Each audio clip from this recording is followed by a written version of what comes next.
আমাদের আগে একটা হচ্ছে ডেটাবেস ক্রিয়েট করতে হবে। তার জন্য আমাদের লিখতে হবে ক্রিয়েট ডেটাবেস। ডেটাবেসের একটা নাম দিলাম, ধরো নাম দিলাম হচ্ছে এইচএসসি। এখন আমাদের লিখতে হবে হচ্ছে ইউজ এইচএসসি। এটার মাধ্যমে আমরা হচ্ছে এইচএসসি নামে যে ডেটাবেসটা ক্রিয়েট হয়েছে সেটার অ্যাক্সেস পাইলাম, সেটার মধ্যে এখন আমরা কাজ করব। আমাদের তুমি যখন হচ্ছে কলেজে যখন হচ্ছে তোমার মানে হচ্ছে ইন্টারমিডিয়েট যখন তুমি এক্সাম দিবা, তখন তোমার যেই টেবিলটার কোড করতে বলবে এই দুইটা লাইন আর তোমার তখন লিখতে হবে না। তুমি শুরু করবা এখান থেকে ক্রিয়েট টেবিল। টেবিলটার একটা নাম দিবা, টেবিলটার নাম দাও হচ্ছে এসটিডি। সেটার ভেতরে তুমি হচ্ছে ডেটা ফিল্ডগুলোর নাম দিবা। এখন ফিল্ডগুলো কি ছিল? রোল। রোলের জন্য ডেটা টাইপ কি হবে? ইন্টিজার। এরপরে ছিল হচ্ছে নেম। নেমের জন্য ডেটা টাইপ কি হবে? টেক্সট। এরপর ছিল হচ্ছে ডিওবি। ডিওবির জন্য ডেটা টাইপ কি হবে? ডেট। তারপরে তুমি হচ্ছে ইন্টার দিলে তোমার এই স্টুডেন্ট নামে একটা টেবিল ক্রিয়েট হয়ে গেছে। আমরা যদি এই টেবিলটা এখন দেখতে চাই, সিলেক্ট,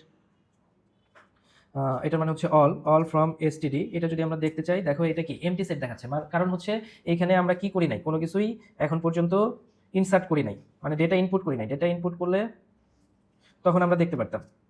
এখন আমরা হচ্ছে ডেটা ইনপুটের কাজটা করব। ডেটা ইনপুটের জন্য কি লিখতে হয়? ইনসার্ট ইনটু টেবিলটার নাম এসটিডি। কি কি আছে আমাদের? হচ্ছে ফিল্ডগুলোর নাম লিখতে হবে রোল, নেম, তারপর আছে হচ্ছে ডিওপি।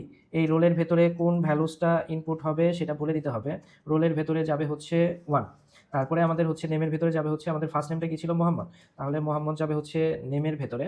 এরপর আমাদের হচ্ছে ডেট অফ বার্থ, এটার ভেতরে যাবে হচ্ছে 2011-01। তারপরে হচ্ছে 01। এখন আমরা যদি এটাকে দেখো, এটা সঠিকভাবে এক্সিকিউট হয়েছে। এখন আমরা হচ্ছে আগেরটা যেটা ছিল, মানে মোহাম্মদের পরে যার ইনফরমেশন ছিল তার রোল ছিল হচ্ছে 2। তার নাম হচ্ছে আলী। তার নাম হচ্ছে আলী এবং তার ডেট অফ বার্থ ছিল 2012 সালের 2 ফেব্রুয়ারি। তাহলে এগুলো আমরা এডিট করে দিলাম। এখন হচ্ছে এটাও সঠিকভাবে এক্সিকিউট হয়েছে। এখন হচ্ছে আরেকটা ছিল আমাদের যেটা, সেটা হচ্ছে কি ফাতেমা। তার রোল ছিল হচ্ছে 3।